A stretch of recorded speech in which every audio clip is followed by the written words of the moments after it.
Hello friends, welcome to my channel. இன்றைக்கி நம்ம வீடியோவில் இட்லி, தோசை, ஆப்பம், ஊத்தப்பம், கல் தோசைன்னு எல்லா வகையான டிஃபன் வெரைட்டிஸ் கூடயும் வச்சு சாப்பிட்றதுக்கு ரொம்பவே சிம்பிளான ஒரு சூப்பரான சைடிஷ் ரெசிபி தாங்க பார்க்க போகிறோம். இது நம்ம எப்பவும் செய்கிற குருமாலேருந்தும் சட்னிலேருந்து கொஞ்சம் டிஃப்ரெண்ட்டாக சாப்பிட்றக்கும் அட்டகாசமாக இருக்கும். வாங்க எப்படி பண்ணுறதுன்னு பார்க்கலாம். ஸ்டவ்வில் ஒரு பேன் வச்சுருக்கேங்க. பேன் நல்லா சூடானதுக்கப்புறமா அதில் 1 ஸ்பூன்லேருந்து 2 ஸ்பூன் அளவுக்கு எண்ணெய் சேர்த்துக்கலாம். எண்ணெய் கொஞ்சம் நல்லா சூடாகி வந்ததுக்கப்புறமா இதில் 2 ஸ்பூன் அளவுக்கு துவரம்பருப்பு சேர்த்துக்கலாங்க. இந்த துவரம்பருப்பு லைட்டாக செவந்து வறுபட்டமானா வரணும், அந்த அளவுக்கு நல்லா வறுத்து எடுத்துக்கலாம்.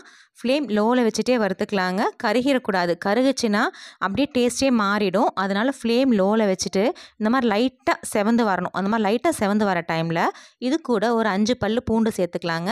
பெரிய பல் பூண்டாக இருந்தால் ஒரு 5 சேர்த்துக்கலாம். சின்ன பல் பூண்டாக இருந்தால் ஒரு 8 பல் பூண்டு சேர்த்துக்கலாங்க. இந்த பூண்டோட மேல் தோல் லைட்டாக வதங்கி வரணும். அந்தளவுக்கு நல்லா வதங்கினதுக்கப்புறமா காரத்துக்காக இதில் 3 பச்சை மிளகாய் சேர்த்துருக்குறேன். இந்த பச்சை மிளகாவோட மேல் தோல் சுருங்குற அளவுக்கு நல்லா வதக்கி எடுத்துக்கலாங்க. நம்ம இதில் காரத்துக்கு பச்சை மிளகாய் மட்டும்தான் சேர்க்க போகிறோம். மிளகாய் தூளோ சாம்பார் தூளோ எதுவும் சேர்க்க போகிறது இல்லைங்க. அதனால் நீங்கள் ஆரம்பத்திலேயே உங்கள் காரத்துக்கு தகுந்த அளவுக்கு மிளகாய் கூடுதலாவோ குறையவோ சேர்த்துக்கோங்க. இந்த மிளகாய் நல்லா காரம் நான் 3 சேர்த்துருக்குறேன். பச்சை மிளகாய் தோல் சுருங்க வதங்கினதுக்கப்புறமா அது கூட 1/2 டேபிள் ஸ்பூன் அளவுக்கு சோம்பும் கூடவே 1/2 டேபிள் ஸ்பூன் அளவுக்கு சீரகமும் சேர்த்துக்கலாங்க. சேர்த்துட்டு சீரகமும் சோம்பும் நல்லா பொரிஞ்சு வரணும், அந்த அளவுக்கு நல்லா வறுத்து எடுத்துக்கலாம். இதெல்லாம் வறுக்கும்போது ஃப்ளேம் லோலேயே இருக்கட்டுங்க. ஏன்னா இதெல்லாமே வறுப்பட துவரம்பருப்பும் வறுப்பட்டுட்டே இருக்கும். அது கருகிடக்கூடாது. அதனால் இதெல்லாம் வறுக்கும்போது ஃப்ளேம் லோவில் வச்சுட்டே வறுத்துக்கலாம். சீரகமும் சோம்பும் வறுப்பட்டதுக்கு அப்புறமா இது கூட ஒரு 10லேருந்து 15 சின்ன வெங்காயம், நல்ல பெரிய சின்ன வெங்காயமாக ஒரு 10லேருந்து 15 சேர்த்துக்கலாம்.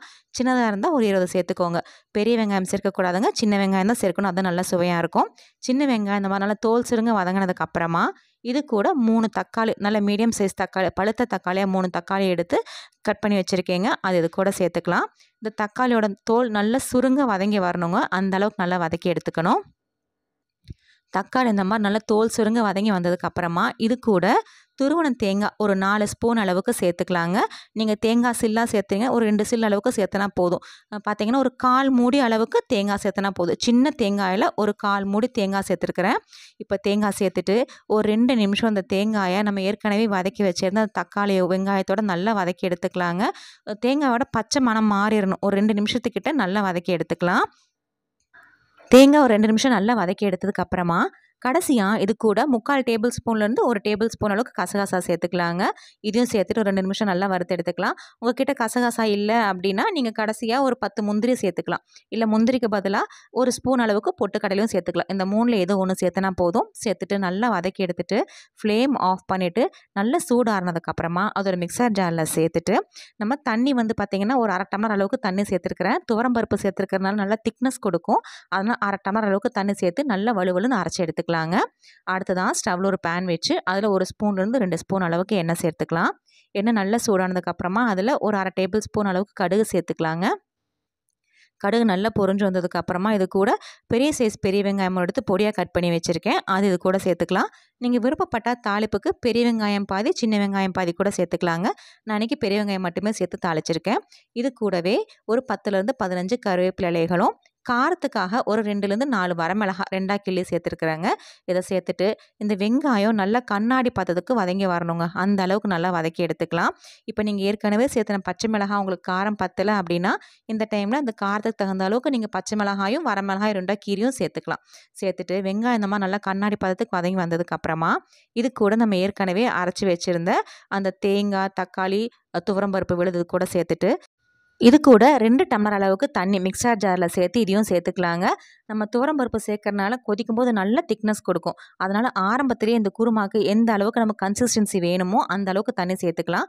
அன்றைக்கி 2 டம்ளர் அளவுக்கு தண்ணி சேர்த்துட்டு அடுத்ததான் இது கூட 2 பிஞ்ச் அளவுக்கு மஞ்சள் தூளும் இந்த குருமாவுக்கு தேவையான அளவு உப்பும் சேர்த்துக்கலாங்க. உப்பு சேர்த்து நல்லா கலந்து விட்டுட்டு உப்பு, காரம், புளிப்பெல்லாம் செக் பண்ணிக்கலாம். செக் பண்ணிவிட்டு இதுக்கு ஒரு மூடி போட்டு ஒரு 5 நிமிஷம் மட்டும் நல்லா கொதிச்சு வரட்டும். இந்த குருமா பார்த்திங்கன்னா நம்ம எப்பயும் செய்கிற தக்காளி பொட்டுக்கடலை குருமாலேருந்து ரொம்ப வித்தியாசமாக இட்லி தோசை கூட சாப்பிட்றதுக்குலாம் அட்டகாசமாக இருக்குங்க. ஒரு 5 நிமிஷம் கொதிக்கட்டும். கொதிச்சதுக்கப்புறம் பார்க்கலாம். ஒரு 5 நிமிஷம் கழித்து பாருங்கள். இந்த மாதிரி தலை தலைன்னு கொதிச்சு சூப்பரான சுவையான துவரம்பருப்பு குருமா ரெடியாக இருக்குங்க. இதுக்கு மேலே பொடியாக இருக்கிற மல்லி இலை தூவி இறக்குனீங்கன்னா சுட சுட இட்லி, தோசை, அதே மாதிரி ஆப்பம், ஊத்தாப்பம், சப்பாத்திக்கு கூட இந்த குருமா சூப்பராக இருக்குங்க. ஃப்ரெண்ட்ஸ், நீங்களும் இந்த குருமா ரெசிபியை ட்ரை பண்ணி பாருங்கள். ட்ரை பண்ணி பார்த்துட்டு உங்கள் கமெண்ட்ஸுங்களை சொல்லுங்கள். உங்களுக்கு இந்த வீடியோ பிடிச்சிருந்துச்சுன்னா மறக்காமல் நம்ம சேனலுக்கு சப்ஸ்கிரைப் பண்ணுங்கள், லைக் பண்ணுங்கள், ஷேர் பண்ணுங்கள். தேங்க்யூ.